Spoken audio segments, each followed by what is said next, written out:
देवी भागवत के तृतीय स्कंद में 29वें अध्याय तक हम आए थे। भगवान राम का चरित्र चल रहा है, संक्षिप्त रामायण, जिसके अंदर रावण सीता जी को लेने के लिए आया है, वहां तक हम पहुंचे थे। व्यास जी ने कहा कि रावण का कुविचार पूर्ण वचन सुनकर सीता भय से व्याकुल हुई, कांपने लगी। पुनः मन को स्थिर करके उन्होंने कहा, हे पुलस के वंश, काम के वशीभूत होकर तुम ऐसी अनर्गत वचन क्यों कह रहे हो? मैं स्वेच्छाचारी नहीं हूं, बल्कि महाराज जनक के कुल से उत्पन्न हुई हूँ। दस दस कंधर, तुम लंका चले जाओ, नहीं तो श्री राम निश्चय तुम्हें मार डालेंगे। मेरे लिए ही तुम्हारी मृत्यु होगी, इनमें कोई संदेह नहीं। मां भगवती ने भविष्यवाणी कर दी रावण को। ऐसा कह करके वे सीता जी जगत को रुलाने वाले रावण के प्रति चले जाओ इस प्रकार बोलती हुई पर्णशाला में अग्निकुंड के पास चली गई। इतने में रावण अपना वास्तविक रूप धारण करके तुरंत पर्णशाला में उनके पास जा पहुंचा और उसके भय से व्याकुल और रोती हुई वह बाला सीता को बलपूर्वक पकड़ लिया। हे राम, हा लक्ष्मण, ऐसा बार बार कहकर विलाप करती सीता को पकड़कर उन्हें अपने रथ पर बैठाकर रावण शीघ्रता पूर्वक निकल गया। तब अरुण पुत्र जटायु ने चाहते हुए उस रावण को मार्ग में रोक दिया।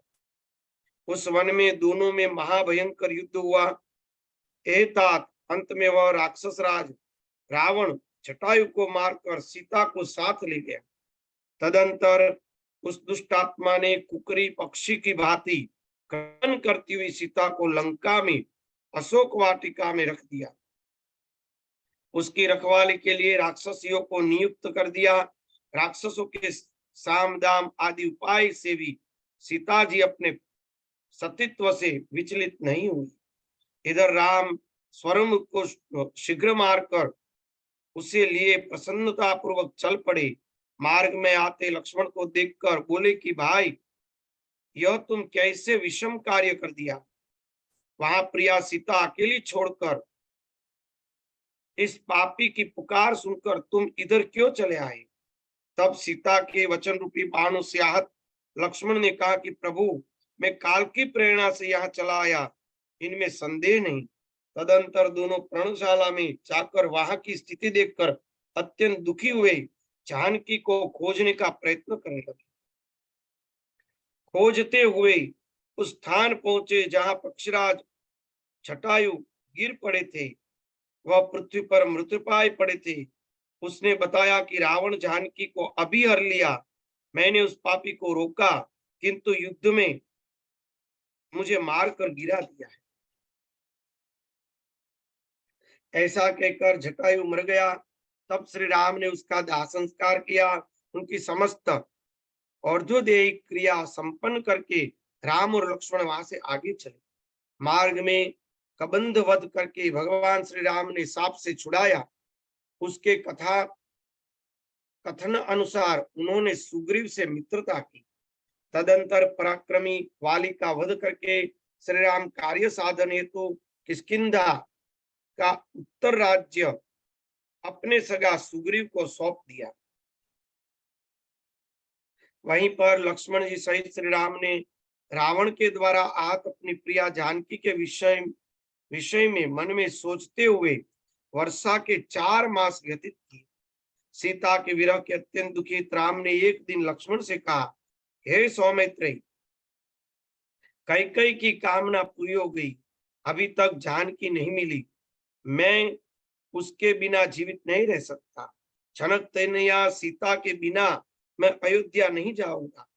राज्य चला गया, वनवास करना पड़ा, पिताजी मृत हो गए, प्रिया सीता भी हर ली। इस प्रकार मुझे पीड़ित करता हुआ दुर्देव आगे न जाने क्या करेगा। हे भरतनुज, प्राणियों के प्रारब्ध को जान पाना अत्यंत कठिन है। हे ता, अब हम दोनों की न जाने कौन सी दुखद गति होगी। मनु के कुल में जन्म पाकर हम राजकुमार हुए, फिर भी हम लोग पूर्व जन्म के किए गए कर्म के अनुसार वन में अत्यधिक दुख भोग रहे हैं। हे सौमित्र, तुम भी भोगों का परित्याग करके देवयोग से मेरे साथ निकल पड़े, तो फिर यह कठिन कष्ट भोग हमारे कुल में मेरे समान दुख भोगने वाला अकिंचित असमर्थ क्लेश युक्त व्यक्ति न हुआ है न होगा। हे लक्ष्मण, अब मैं क्या करूं? शोक सागर में डूब रहा हूं। मुझ सहाय को पार होने का कोई उपाय नहीं सूझ रहा। हे वीर, मेरे पास न धन न बल, एकमात्र तुम ही मेरे साथ देने वाले। हे अनुज, अपने ही द्वारा किए गए कर्म भोग के विषय में अब मैं किस पर क्रोध करूं? इंद्र और यम के राज्य की तरह हाथ में आया हुआ राज्य क्षण भर में चला गया। वनवास प्राप्त हुआ। विधि की रचना को कौन समझ सकता है? बाल स्वभाव के कारण सीता भी हम दोनों के साथ चली गई। दुष्ट देव ने उन सुंदरी को अत्यधिक दुख पूर्वक स्थिति में पहुंचा दिया। वह सुंदरी जानकी लंकापति रावण के घर में किस प्रकार दुखित व्यतीत जीवन कर रही होगी। वह पतिव्रता शीलवती मुझसे अत्यधिक अनुराग रखती है। हे लक्ष्मण, वह जनक नंदिनी उस रावण के वश में कभी नहीं हो सकती। सुंदर शरीर वाली वह विदेह कन्या सीता स्वैरिणी की भांति भला किस प्रकार आचरण करेगी? हे भरतनुज, वह मैथिली अधिक नियंत्रण किए जाने पर अपने प्राण त्याग देगी, किंतु वह सुनिश्चित है कि रावण की वशवर्तिनी नहीं हो सकती। हे वीर, यदि जानकी मर गई तो मैं भी निसंदेह अपने प्राण त्याग दूंगा, क्योंकि हे लक्ष्मण, श्याम तनया सीता के मृत हो जाने पर मुझे अपने देह से क्या लाभ? इस प्रकार विलाप करते हुए उन कमल नयन राम को सत्यपूर्ण वाणी से सांत्वना प्रदान करते हुए धर्मात्मा लक्ष्मण जी ने कहा, हे महाबाहो, आप इस समय दैन्य भाव छोड़कर धैर्य धारण कीजिए। मैं उस अधम राक्षस को मारकर जानकी को वापस लाऊं। विपत्ति तथा संपत्ति इन दोनों ही परिस्थिति में धैर्य धारण करते हुए जो एक समान रहता है वे धीर है, किंतु अल्प बुद्धि वाले लोग तो संपत्ति की दशा में भी कष्ट में पड़े रहते हैं। संयोग तथा वियोग ये दोनों ही दैव के अधीन है। शरीर तो आत्मा से भिन्न है, अतः उसके लिए शोक क्या करें? जिस प्रकार प्रतिकूल समय आने पर राज्य से निर्वासित होकर हमें वनवास भोगना पड़ा सीतारण, उसी प्रकार अनुकूल समय आने पर संयोग भी प्राप्त होगा। हे सीतापति, सुखों और दुखों के भोग से छुटकारा कहाँ? यह तो निस्संदेह भोगना ही पड़ता है। अतः आप इस समय शोक का परित्याग कीजिए। बहुत से वानर जो चारों दिशाओं में जाएंगे और जानकी की खोज करके लाएंगे। पता लग जाने पर मार्ग की जानकारी करने करके मैं स्वयं ही जाऊंगा और आक्रमण करके उस पाप कर्म वाले राक्षस रावण का वध करके जानकी जी को अवश्य ले आऊंगा। अथवा हे अग्रज, यदि इसके कार्य न चलेगा तो मैं भरत और शत्रुघ्नों को भी सेना समेत बुला लूंगा। हम लोग उन शत्रु को मार डालेंगे। आप वृथा क्यों चिंता करें? पूर्व काल में राजा रघु ने केवल एक रथ से ही चारों दिशाओं को जीत लिया था। हे राघवेंद्र, आप उसी वंश के होकर शोक कर रहे हो। अकेला मैं सभी देवताओं और दानवों को जीतने में समर्थ हूं, तब फिर आप जैसे सहायक के रहते उस कुल कलंकी रावण वध करने का क्या कठिनाई? अथवा हे रघुनंदन, मैं महाराज जनक को सहायता के लिए बुलाकर देवताओं के कंटक स्वरूप दुराचारी रावण का भी वध कर डालूंगा। हे रघुनंदन, सुख के बाद दुख, दुख के बाद सुख पहिए की धुरी की तरह आता और जाता है, सदा एक स्थिति नहीं रहती। सुख दुख के आने पर जिसका मन कातर हो जाता है वह शोक सागर में निमग्न रहता है और कभी सुखी नहीं रह सकता। हे राघव, पूर्व काल में इंद्र के ऊपर भी विपत्ति आई, तब सभी देवताओं ने उनके स्थान पर राजा नहुष को स्थापित कर दिया। उस समय इंद्र ने भयवश अपना पद त्याग कर बहुत दिनों तक कमल वन में छिपकर अज्ञातवास किया। समय बदलने पर उन्होंने पुत्र अपना उन्होंने पुनः अपना पद प्राप्त कर लिया और नहुष को शापवश अजगर के रूप में होकर पृथ्वी पर गिरना पड़ा। ब्राह्मणों का अपमान करके इंद्राणी को पाने की इच्छा के कारण अगस्त्य मुनि के कोप पूर्वक शाप देने से राजा नहुष सर्पदेह को प्राप्त हुए। अतः हे राघव, दुख आने पर शोक नहीं करना चाहिए। विज्ञ पुरुषों को चाहिए कि ऐसी परिस्थिति में मन को उद्यमशील बनाकर समय की प्रतीक्षा करें। हे महाभाग, आप सर्वज्ञ जगतपति, आप सर्वसमर्थे, तब एक प्राकृत पुरुष की भांति आप अपने मन में अत्यंत शोक क्यों कर रहे हैं? इस प्रकार लक्ष्मण की बातों से रघुनंदन श्री रामचंद्र जी को सांत्वना मिली और वे शोक त्याग कर बिल्कुल निश्चिंत हो। इस चर्चा से ये समझना है हम लोगों को, भगवान राम जैसे और रघुकुल शिरोमणि,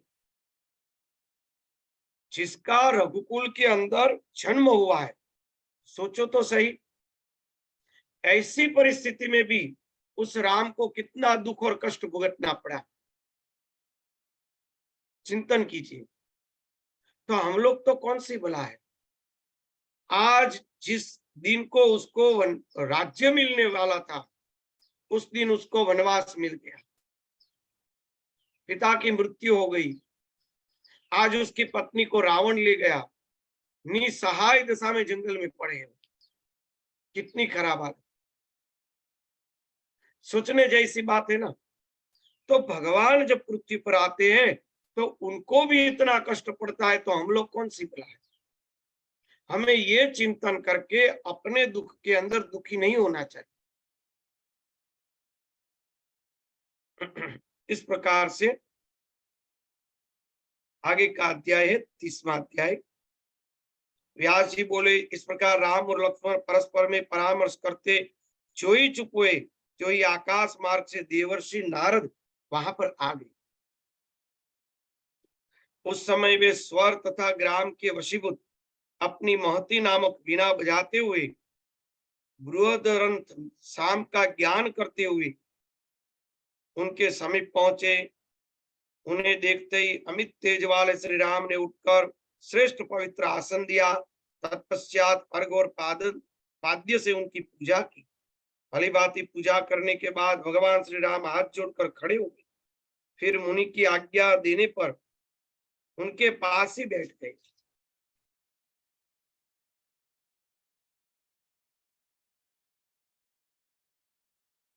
तब अपने अनुज लक्ष्मण के साथ बैठे हुए खिन्न मस्तक श्री राम से मुनिंद्र नारद ने प्रेम पूर्वक कुशल क्षेम पूछे।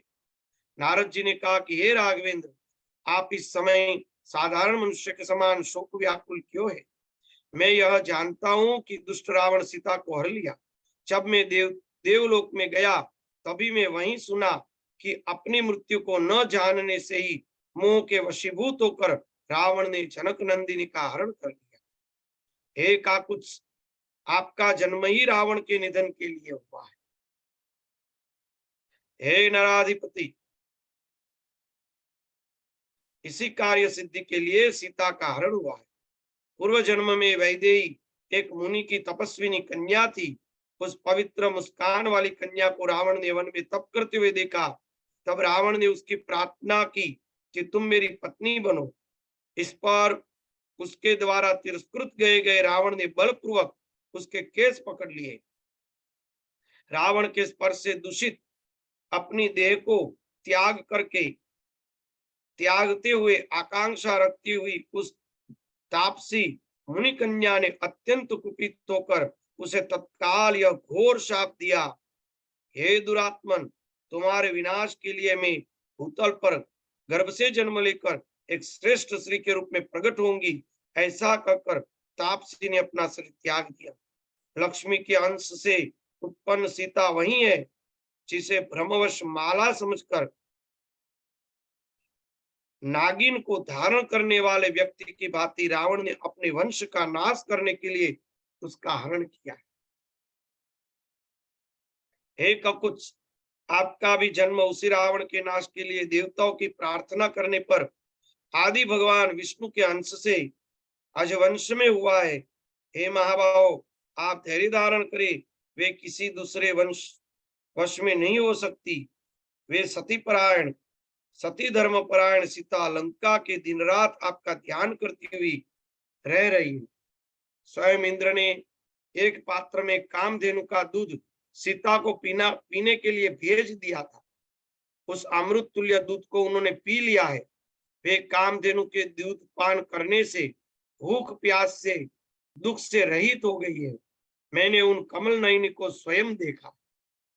देवताओं ने मां भगवती को कामधेनु का दूध दे दिया ताकि माँ को कभी भूख और प्यास ही न लगे, ताकि राक्षसों का अन्न जल माँ को ग्रहण ही करना न पड़े। लंका का जल तक माँ ने ग्रहण नहीं किया, जल तक।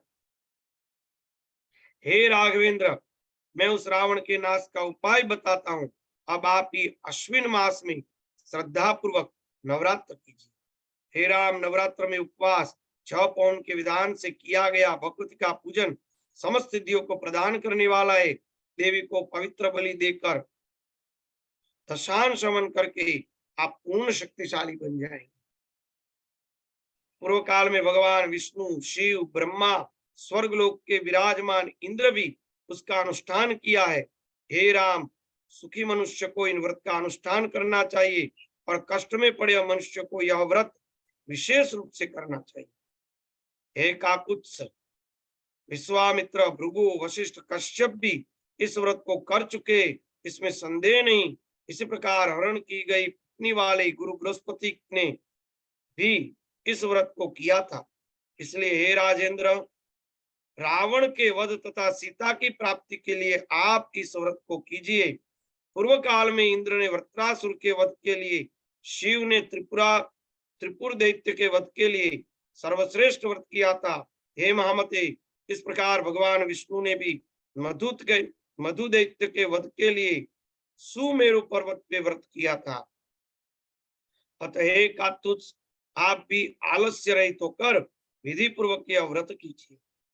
राम जी ने कहा कि दयानिधि, आप सर्वज्ञ है, अतः मुझे विधि पूर्वक बताइए, वे देवी कौन है, उसका प्रभाव क्या है, कहाँ से उत्पन्न हुई, उनका नाम क्या है, व्रत कौन सा है। नारद जी ने कहा कि हे राम, सुनिए, वे देवी नित्य सनातनी आद्य शक्ति, वे संपूर्ण मनोरथ पूर्ण कर देने वाली, अपनी आराधना से सभी प्रकार के दर्द कष्ट दूर करने वाली।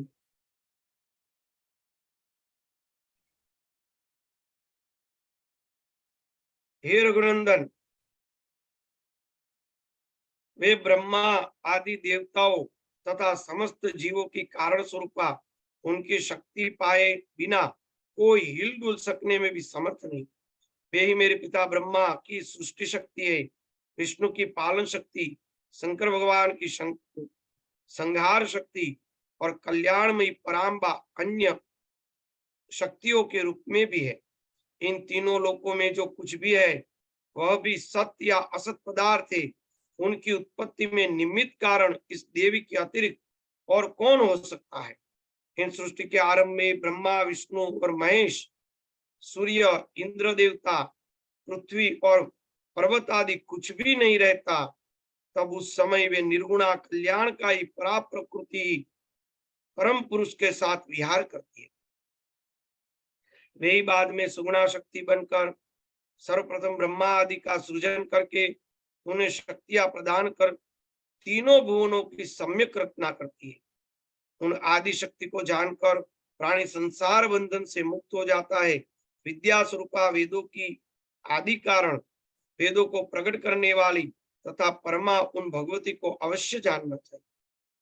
ब्रह्मादि देवताओं ने गुण कर्म के विधान अनुसार उनके असंख्य नाम कल्पित किए। मैं कहाँ तक बताऊं। हे रघुनंदन, अकार से लेकर क्ष पर्यंत सभी स्वर और वर्णों के संयोग से उनके असंख्य नाम बनते हैं। जो भी नाम है वो माँ के ही नाम है, परमात्मा के ही नाम है, भगवती के ही नाम है। राम जी ने कहा कि हे देवर्षि, इस नवरात्र व्रत का विधान मुझे संक्षिप्त में बताइए, मैं आज ही श्रद्धा पूर्वक देवी का विधिवत पूजन करूंगा। हे राम, किसी समतल भूमि पर पीठासन बनाकर उसी पर भगवती जगदम्बा की स्थापना करके विधान पूर्वक 9 दिन उपवास कीजिए।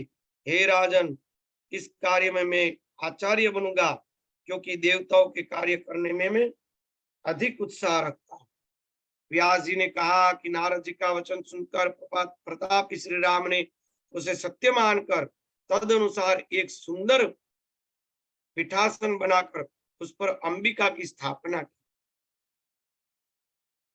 व्रतधारी भगवान श्री राम ने अश्विन मास लगने पर उस श्रेष्ठ पर्वत पर भगवती का पूजन किया। उपवास परायण श्री राम ने श्रेष्ठ व्रत करते हुए विधिवत होम बलिदान और पूजन किया। इस प्रकार दोनों भाइयों ने नारद जी के द्वारा बताए गए इस व्रत को प्रेम पूर्वक संपन्न किया। उनसे सम्यक पूजित होकर अष्टमी मध्य रात्रि की वेला भगवती दुर्गा ने सिंह पर सवार होकर उन्हें साक्षात दर्शन दिए। तदंतर भक्तिभाव से प्रसन्न भगवती ने पर्वत के शिखर पर स्थित होकर लक्ष्मण सहित राम से मेघ के समान गंभीर वाणी में कहा। देवी ने कहा कि हे राम, हे महाबाहो, इस समय में आपके व्रत से संतुष्ट हूँ। आपके मन में जो भी हो उस अभिषिक्त वर को मांग लो। आप पवित्र मनवंश में नारायण के अंश से उत्पन्न हुए। हे राम, देवताओं की प्रार्थना करने पर रावण के वध के लिए अवतरित हुए। पूर्व काल में मत्स्य अवतार धारण कर भयानक राक्षसों का वध करके देवताओं के हित की इच्छा वाले आपने वेदों की रक्षा की। पुनः कच्छप रूप में अवतार लेकर मंदराचल को पीठ पर धारण करके समुद्र का मंथन करके देवताओं का पोषण किया। हे राम, आपने वराह रूप धारण कर दांतों की नोक पर पृथ्वी को रख लिया, हिरण्यक्ष का वध किया। हे राम, पूर्व काल में नृसिंह रूप धारण करके प्रहलाद की रक्षा करके अपने हिरण्यकशिप का वध किया। इसी प्रकार पूर्व काल में वामन रूप धारण करके बलि को छला। उस समय इंद्र का लघु भ्राता बनकर आपने देवताओं का महान कार्य सिद्ध। पुनः भगवान विष्णु के अंश जमदग्नि के पुत्र परशुराम के रूप में अवतरित होकर क्षत्रियों का अंत करके आपने सारी पृथ्वी ब्राह्मणों को दान दी। इस प्रकार से काकुत्स रावण के द्वारा हे काकुत्स रावण के द्वारा अत्यधिक सताए गए सभी देवताओं की प्रार्थना करने पर इस समय आप ही दशरथ पुत्र राम के रूप में अवतरित हुए। हे नरोत्तम, देवताओं के अंश से उत्पन्न परम बलशाली वानर मेरी शक्ति से संपन्न होकर आपकी सहायता करेंगे। शेषनाग के अंशावतार आपकी अनुज लक्ष्मण है, रावण के पुत्र मेघनाथ का वध करेंगे। हे अनग, इस विषय में आपको संदेह नहीं करना चाहिए। वसंत ऋतु के नवरात्र में आप परम श्रद्धा के साथ मेरी पूजा कीजिए। पश्चात पापी रावण का वध करके आप सुखपूर्वक राज्य कीजिए। रघुश्रेष्ठ, इस प्रकार 11,000 वर्षों तक भूतल पर राज्य करके पुनः आप देवलोक के लिए प्रस्थान करेंगे। ऐसा कहकर भगवती दुर्गा अंतर्ध्यान हुई। भगवान रामचंद्र जी प्रसन्न मन से उस व्रत का समापन करके 10वीं तिथि को विजया पूजन करके तथा अनेक विधान देकर यहाँ से प्रस्थान किया। वानरराज सुग्रीव की सेना के साथ अपने अनुज सहित विख्यात यश वाले पूर्वकाम लक्ष्मीपति श्री राम साक्षात परमाशक्ति की प्रेरणा से समुद्र तट पर पहुंचे। सेतु बांधकर देव शत्रु रावण का संहार किया। जो मनुष्य भक्ति पूर्वक देवी के उत्तम चरित्र का श्रवण करता है वह अनेक सुखों का उपभोग करके परम पद को प्राप्त होता है। यद्यपि अन्य वस्तुओं से विस्तृत पुरानी, किंतु वे इस देवी भागवत महापुराण के तुल्य नहीं है, ऐसी मेरी धारणा है।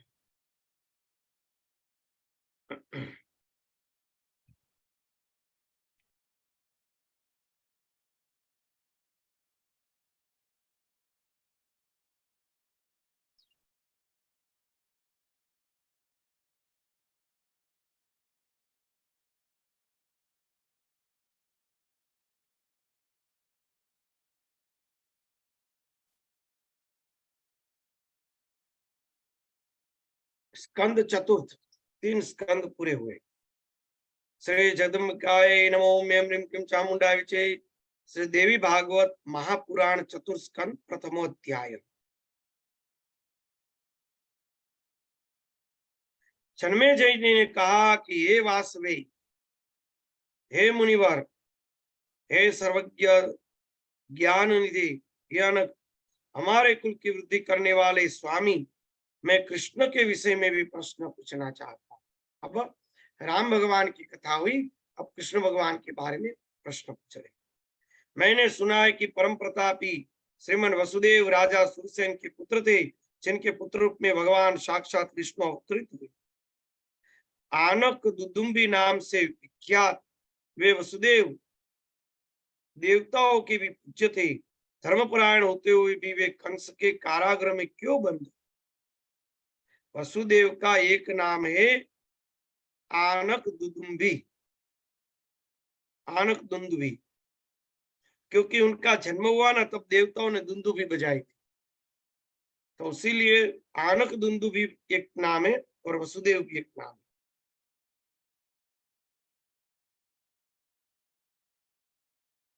उन्होंने अपनी भार्या देवकी सहित ऐसा क्या अपराध किया जिससे ययाति के कुल में उत्पन्न कंस के द्वारा देवकी के 6 पुत्र वध किए गए? साक्षात भगवान विष्णु के वसुदेव के पुत्र रूप में कारागार में जन्म क्यों ग्रहण किया? देवताओं के अधिपति भगवान श्री कृष्ण गोकुल में किस प्रकार ले जाए गए? भगवान होते हुए जन्मांतरों की क्यों जन्मांतर को क्यों प्राप्त हुए? अमित तेजस्वी कृष्ण ने माता पिता वसुदेव देवकी के बंधन में क्यों आना पड़ा? जगत की सृष्टि करने में समर्थ उन भगवान कृष्ण ने माता देवकी के गर्भ में स्थित रहते हुए अपने वृद्ध माता पिता बंधन से मुक्त क्यों नहीं कर दिया? उन वसुदेव देवकी के महात्माओं द्वारा भी दुस्साह्य ऐसे कौन से कर्म पूर्व जन्म में किए जिससे वह परमात्मा कृष्ण का जन्म हुआ? 6 पुत्र कौन थे? वह कन्या कौन थी जिसे कंस ने पत्थर पर पटक दिया? वह हाथ से छुटकर आकाश में चली गई और अष्टभुजा के रूप में प्रकट हुई। हे अनंत, बहुत सी पत्नियों वाले कृष्ण ने गृहस्थ जीवन, उनमें उनके द्वारा किए गए कार्यों, अंत में उनके शरीर त्याग के विषय में बताइए। किंवदंती के आधार पर मैंने भगवान कृष्ण का जो चरित्र सुना है उससे मेरा मन परम विस्मय में पड़ गया, अतः आप उनके चरित्र का सम्यक रूप से वर्णन।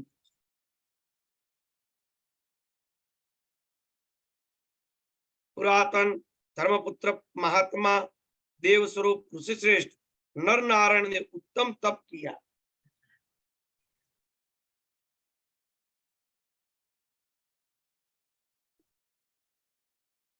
जगत के कल्याण निराहार जितेंद्रिय स्पृहा रहित रहते हुए काम क्रोध लोभ मोह मत्सर इन 6 पर पूर्ण नियंत्रण रखकर साक्षात भगवान विष्णु ने अंश रूप छिन्न नर नारायण मुनि के पुण्य क्षेत्र बद्रिकाश्रम में बहुत वर्षों तक श्रेष्ठ तप किया था। नारद आदि सर्वज्ञ मुनियों ने प्रसिद्ध महाबल संपन्न अर्जुन कृष्ण को उन्हीं दोनों का अवतार बताया है। उन भगवान नर नारायण ने एक शरीर धारण करते हुए भी दूसरा जन्म क्यों प्राप्त किया? पुनः वे कृष्ण तथा अर्जुन कैसे हुए? जैन मुनिव्रत नर नारायण ने मुक्ति हेतु कठोर तपस्या की। उन महातपस्वी योग सिद्धि संपन्न दोनों देवों मानव शरीर क्यों प्राप्त किया? अपने धर्म में निष्ठा रखने वाला क्षुद्र अगले जन्म में क्षत्रिय होता है। जो क्षुद्र वर्तमान जन्म में पवित्र आचरण करता है वह मृत्यु के अनंतर ब्राह्मण होता है। कामनाओं से रहित शांत स्वभाव वाला ब्राह्मण पुनर्जन्म रूपी रोग से मुक्त होता है, किंतु उनके विषय में तो सर्वथा विपरीत स्थिति दिखाई देती है। नर नारायण ने तपस्या से अपना शरीर तक सुखा दिया, फिर भी वे ब्राह्मण से क्षत्रिय हो गए। शांत स्वभाव वे दोनों अपने किस धर्म से अथवा किस शाप से ब्राह्मण से क्षत्रिय हो गए? हे मुनि, वह कारण बताइए। बहुत सोचने जैसा ये मंत्र है। ब्राह्मणो क्षत्रियो जातो कारणम तन्मुने वद यादवानां विनाशश्च ब्राह्मण शापदिति श्रुतः।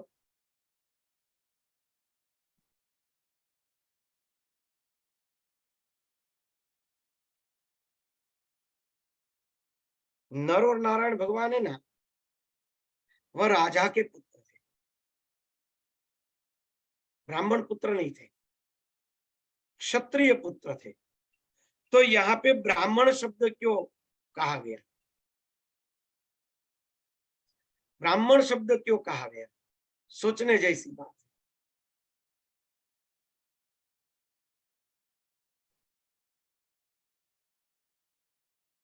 नर नारायण ब्रह्म भाव को अनुसरण कर रहे थे, तपस्या कर रहे थे, क्षत्रिय कुल में होने के बावजूद भी कर्म ब्राह्मण का होने के कारण यहाँ ब्राह्मण शब्द संबोधित किया है। यानी कि देवी भागवत कर्म प्रधान बता रहा है, कर्म प्रधानता बता रही है।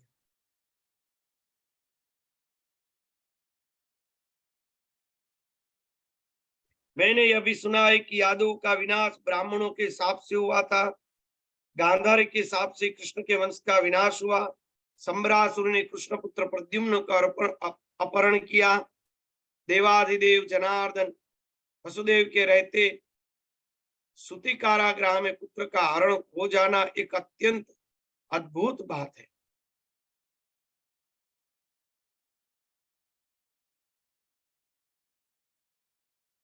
द्वारिका के किले में कृष्ण के दुर्गम राजमहल से पुत्र का हरण हो गया, किंतु भगवान कृष्ण ने उसे अपनी दिव्य दृष्टि से क्यों नहीं देखा। हे ब्रह्मन, एक महान मेरी शंका उपस्थित है, आप मुझे संदेह मुक्त कीजिए। प्रद्युम्न का हरण हुआ था ना, उसके बारे में। हे देवदेव, कृष्ण के स्वर्ग गमन के अनंतर उनकी पत्नियों को लुटेरों ने लूट लिया, वह कैसे हुआ, मन को आनंद आंदोलित कर देने वाला यह संदेह मुझे हो रहा है। श्री कृष्ण भगवान विष्णु के अंश से उत्पन्न हुए, उन्होंने पृथ्वी का भार उतारा, तो हे साधो, ऐसे वे जनार्दन जरासंध के भय से मथुरा राज्य छोड़कर अपनी सेना और बंधु बंधु के सहित द्वारकापुरी क्यों चले गए। ऐसा कहा जाता है कि कृष्ण का अवतार पृथ्वी को भार के मुक्त करने के लिए, पापाचारियों का विनाश करने, धर्म की स्थापना करने के लिए हुआ। फिर भी वसुदेव ने उन लुटेरों को क्यों नहीं मारा डाला। जिन लुटेरों ने कृष्ण की पत्नियों को लूट लिया, उनका हरण किया, सर्वज्ञ होते हुए भी श्री कृष्ण उन चोरों को क्यों नहीं जान सके। भीष्म पितामह द्रोणाचार्य का वध पृथ्वी का भार हरण स्वरूप कार्य कैसे माना जाए। अगर भार हरण करने की बात थी तो भीष्म पिता और द्रोणाचार्य जैसे महापुरुषों का वह थोड़े ही पृथ्वी का भार हरण करने की बात है। तो तपस्वी महापुरुष थे, वो कोई पृथ्वी का भार तो थे नहीं। युधिष्ठिर आदि सदाचार महात्मा धर्मपरायण पूज्य श्री कृष्ण भक्त उन पांडवों ने यज्ञों के राजा कहे जाने वाले राजसूय यज्ञ का विधिवत अनुष्ठान करके उन यज्ञ में ब्राह्मणों को श्रद्धापूर्वक अनेक प्रकार की दक्षिणा दी। हे पांडुपुत्र देवताओं के, वे पांडुपुत्र देवताओं के अंश से प्रादुर्भूत तथा कृष्ण के आश्रित थे, फिर भी उन्हें इतने महान कष्ट क्यों भोगने पड़े। उन समय उनके पुण्य कार्य कहाँ चले गए, उन्होंने ऐसा कौन सा भयानक पाप किया जिसके कारण वे सदा कष्ट भोगते थे। पुण्यात्मा द्रौपदी यज्ञ की वेदी के मध्य में प्रकट हुई, लक्ष्मी से अंश से प्रकट हुई, साध्वी थी तथा कृष्ण की भक्ति में लीन थी। उस द्रौपदी ने भी बार बार महाभीषण संकट क्यों प्राप्त किए। दुशासन के द्वारा बाल पकड़कर घसीटा गया, अत्यधिक पीड़ित किया गया, केवल एक वस्त्र धारण किए हुए भयानक भयाकुल द्रौपदी रजस्वला अवस्था में कौरव की सभा में ले आई गई। पुनः उसे विराट नगर में मत्स्य नरेश की दासी बनना पड़ा। कीचड़ के द्वारा अपमानित होकर कुकरी पक्षी की भांति बहुत रोने लगी थी। जयद्रथ ने उसका अपहरण किया, जिस पर वह करुण क्रंदन करती हुई अत्यधिक दुखी हुई। बाद में बलवान महात्मा पांडु ने उसे मुक्त कराया, पांडवों ने उसे मुक्त कराया। क्या यह उन सबके पूर्व जन्म के लिए किए गए पाप कृत्य का फल था जो उसकी पीड़ा थी? प्रश्न कर रहे हैं। हे महामते, उन्हें नानाविध कष्ट प्राप्त हुए, मुझे इसका कारण बताइए। यज्ञ में श्रेष्ठ राजसूय यज्ञ करने पर भी मेरे उन पूर्वजों ने महान कष्ट क्यों प्राप्त किया? लगता है कि पूर्व जन्म में कृत कर्मों का ही फल है। देवताओं के अंश होने पर भी उन्हें कष्ट प्राप्त हुआ, मुझे महान संदेह। महान सदाचार परायण पांडवों ने जगत को नाशवंत जानने के बावजूद भी धन के लोभ से छद्म का आश्रय लेकर भीष्म पिता और द्रोणाचार्य आदि का संहार किया। महात्मा वसुदेव ने उन्हें इस घोर पाप कृत्य के लिए प्रेरित किया। इन्हीं परमात्मा कृष्ण के द्वारा प्रेरित किए जाने पर पांडवों ने उन अपने कुल का विनाश कर डाला। सज्जन पुरुषों के लिए भिक्षा मानकर निवार आदि खाकर जीवन बिता लेना श्रेयकर है। लोग के वशीभूत होकर वीर पुरुषों का वध न करके शिल्पकारी आदि के माध्यम से जीवन यापन करना भी उत्तम कहा गया है। आपने वंश के समाप्त हो जाने पर शत्रुओं का विनाश करने में सामर्थ गोलक पुत्र को यानी कि नियोग द्वारा उत्पन्न करके शीघ्र ही वंश की रक्षा की।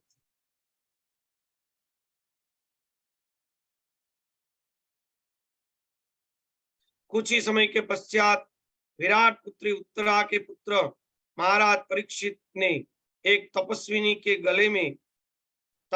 गले में मृत सर्प डाला। यह अद्भुत घटना कैसे घटित हुई? क्षत्रिय कुल में उत्पन्न कोई भी व्यक्ति ब्राह्मण से द्वेष नहीं करता। मेरे पिता ने मौन धारण किए हुए उन तपस्वियों के साथ ऐसा क्यों किया? इन तथा अन्य कोई प्रकार की शंकाओं से मेरा मन इस समय आकुलित है। हे तात, हे साधु, दयानिधि, आप सर्वज्ञ है, अतः निसंदेह आप मेरे संदेह को दूर करिए और मेरे मन को शांत कीजिए। सुंदर बात आ रही है, श्रीमद् भागवती शुरू हो रही है यहाँ से।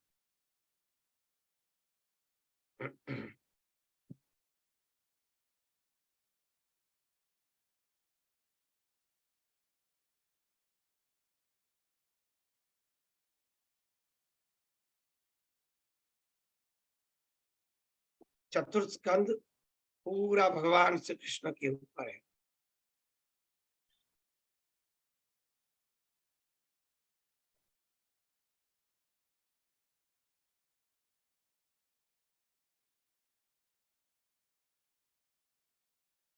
चलो द्वितीय अध्याय। सुत जी ने कहा, हे मुनियों, ऐसा पूछे जाने पर पुराण वेत्ता वाणी विशारद सत्यवती पुत्र महर्षि व्यास ने शांत स्वभाव के परीक्षित पुत्र जन्मे जैसे उनके संदेह को दूर करने वाले वचन कहे। व्यास जी ने कहा कि हे राजन, इस विषय में क्या कहा जाए? कर्मों की बड़ी गहन गति है। कर्म की गति जानने में देवता भी समर्थ नहीं, मानवों की तो क्या बात। जब त्रिगुणात्मक ब्रह्मांड का आविर्भाव हुआ, उसी समय से कर्म के द्वारा सबकी उत्पत्ति होती आ रही है। इस विषय में संदेह नहीं है। यदि आदि तथा अंत से रहित होते हुए भी समस्त जीव कर्म रूपी बीज से उत्पन्न होते, वे जीव नानाविध योनि में बार बार पैदा होते और मरते। कर्म रहित जीव का देह संयोग कदापि संभव नहीं। सब कर्म की गति है। शुभ अशुभ मिश्रित इन कर्मों से यह जगत सदा व्याप्त रहता है। 3 प्रकार के कर्म, शुभ, अशुभ और मिश्रित। तत्व के ज्ञाता जो विद्वान है, उन्होंने संचित, प्रारब्ध और वर्तमान 3 प्रकार के कर्म बताए। कर्मों का त्रिविध्य इस शरीर में अवश्य विद्यमान रहता है। कौन से 3 कर्म? संचित, प्रारब्ध और वर्तमान। लिख लीजिए, संचित, प्रारब्ध और वर्तमान। हे राजन, ब्रह्मादि सभी देवता भी उस कर्म के वशीभूत है।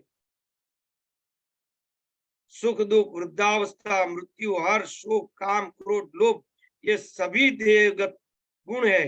हे राजेंद्र, ये देव के अधीन होकर सभी जीवों को प्राप्त होते हैं। राग द्वेष आदि भाव स्वर्ग में भी होते हैं, और इस प्रकार ये भाव देवताओं, मनुष्य, पशु, पक्षी सब में विद्यमान रहते। पूर्व जन्म के किए हुए वैर स्नेह के कारण ये समस्त विकार शरीर के साथ सदा ही संलग्न रहते हैं। समस्त जीवों की उत्पत्ति कर्म के बिना हो ही नहीं सकती।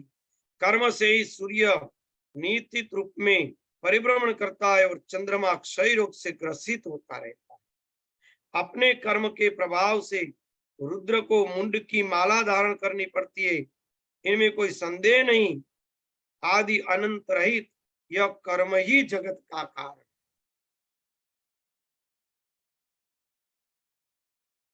स्थावर जंगतात्मक यह समग्र शाश्वत विश्व उसी कर्म के प्रभाव से नियंत्रित है। सभी मुनिगण इस कर्ममय जगत की नित्यता अनित्यता के विचार में सदा डूबे रहते, फिर भी वे नहीं जान पाते कि यह जगत नित्य है या अनित्य। जब तक माया विद्यमान रहती है, तब तक यह जगत नित्य प्रतीत होता रहता है। कारण की सर्वथा सत्ता रहने पर कार्य का अभाव कैसे कहा जा सकता है? माया नित्य है और वही सर्वदा सबका कारण है। अतएव कर्म बीज की अनित्यता पर बुद्धिमान पुरुषों को सदा चिंतन करते रहना चाहिए। संपूर्ण जगत कर्म के द्वारा नियंत्रित होकर सदा परिवर्तित होता रहता है।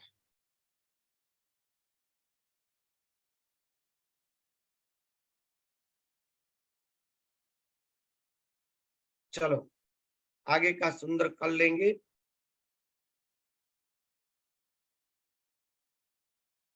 कल संचित, प्रारब्ध और वर्तमान इन कर्म के ऊपर लेंगे। थोड़ा विस्तार कर दूंगा ताकि आप लोगों को पता चले संचित कर्म क्या है, प्रारब्ध कर्म क्या है और वर्तमान कर्म क्या है। बराबर। चलो कल कर्म के बारे में लेंगे। हरिओम हरिओम। प्रणाम स्वामी जी। प्रणाम स्वामी जी। मुझे याद करवा दीजिएगा स्वामी कि ये जी। 3 कर्मों के